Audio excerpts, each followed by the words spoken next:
On today's episode of Positive Profiles, we have an award-winning recipient from the Pride of Barbados for St. Andrew, longtime sportsman, volunteer, mentor, and some person who just has a deep love for his parish. I'm your host, Rashid Holder, and this is Positive Profiles.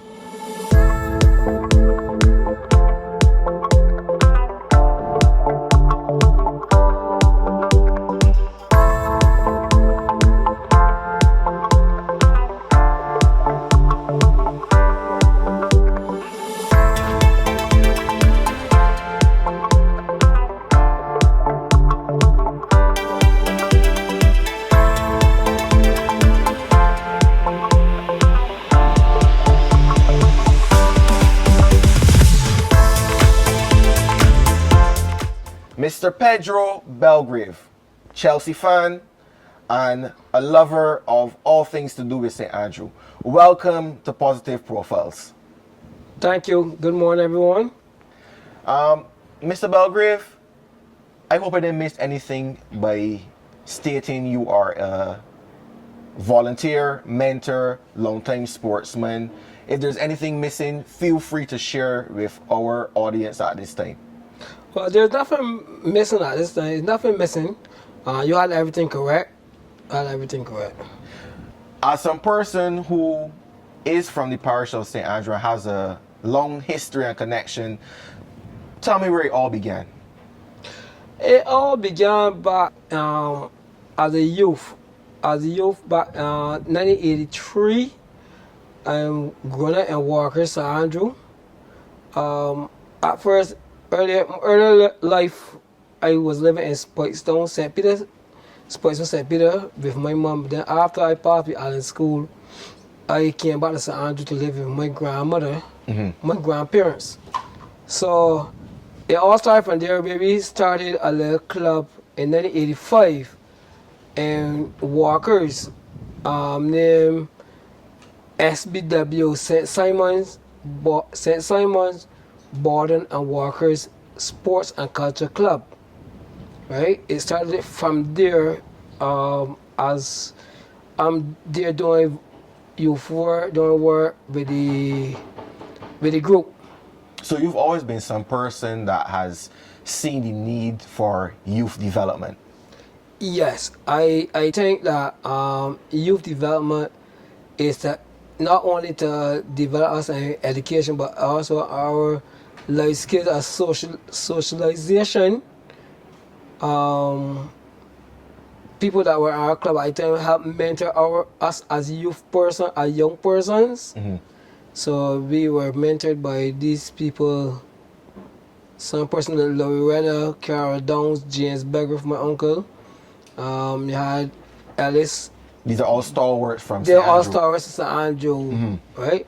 And even before that, growing up, I saw like person like Mr. Calvin Briggs, who they had a festival. This got a festival in St. Andrew. Back in the days, this got something like the Aga Fest. We got our Aga Fest now. We even got a tattoo down here on Friday nights. So I always like the work. I grew up around those persons doing community work.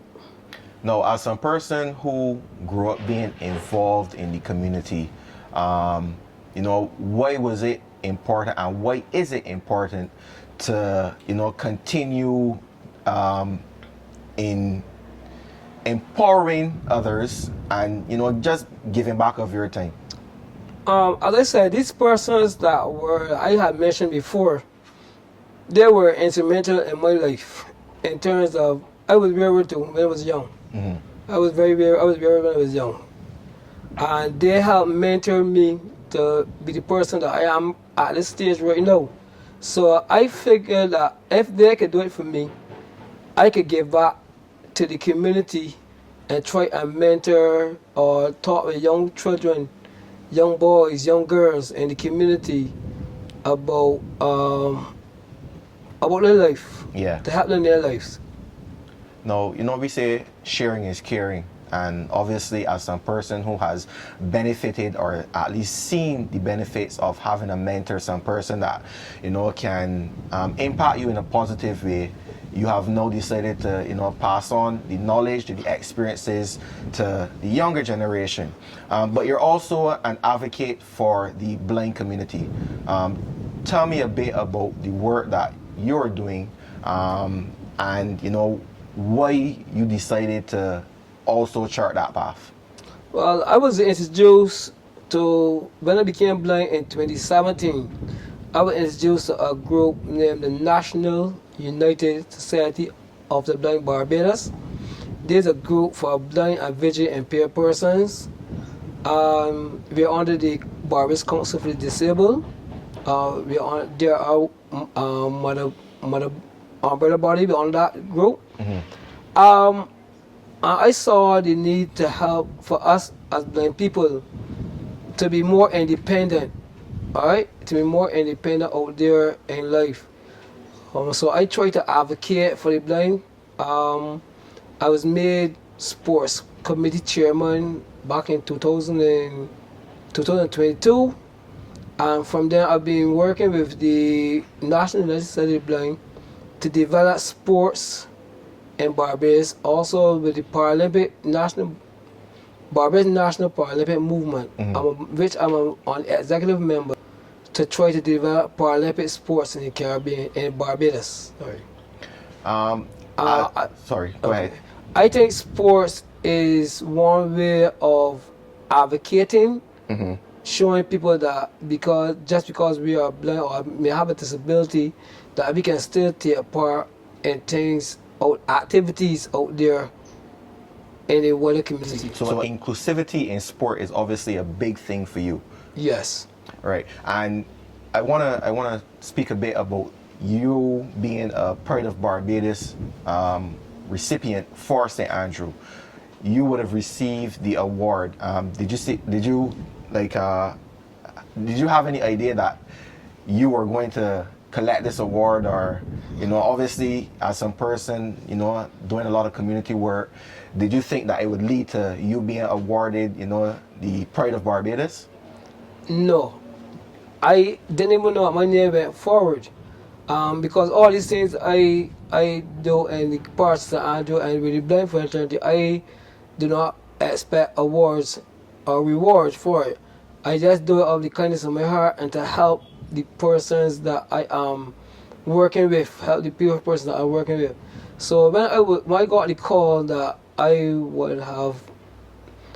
had to write an bio about myself, I was like, whoa, what is it about? And then they told me that my name was put forward for the award. So that is when I knew then, and that was about a week or two so before the actual award. Is there anything that sticks out for you as a person residing in St. Andrew? I love St. Andrew. I love the parish. All I can say when I listen, I can't say, but when I walk through the parish, right? The respect I get from people through my advocacy, my helping with the youth, and the parish is a very beautiful parish. That was stick up for me. Beautiful in terms parish, of hearing my groups like the footballers, we going back to the Premier League, the ICC Cricket Club, which I once played cricket 4 years ago. Yeah. Right? Conrad Sports Club, I also played cricket for. When I hear these clubs, people doing well, or people from these clubs, right, making national debuts or what's not, I just feel very proud to hear them know that is a guy or a girl from St. Andrew. So how long have you been involved in projects within St. Andrew? As I said, from 2012, I was with the youth, with the youth football. Yeah. I'm still, one time I was on the Parish Independence Committee back in 2018, 2019. when Sir Andrew won the national awards at the gymnasium. I was a part of that committee. So basically, any projects for Sir Andrew, anybody asked me to join, I would join it once I got bring my expertise or my worth to it. Over the years and the projects and the work that you've been doing, clearly as a recipient of the Pride of Barbados, you have been doing a tremendous job. So let me thank you for the yeoman service that you do, and also as some person, as you said, that's involved in mentorship and just making sure that you create an avenue for the youth to follow on a positive trajectory. That's also some commendable work. Okay, thank you. So Thank you. Mr. Belgrave, I'm hoping that you and your team fare well.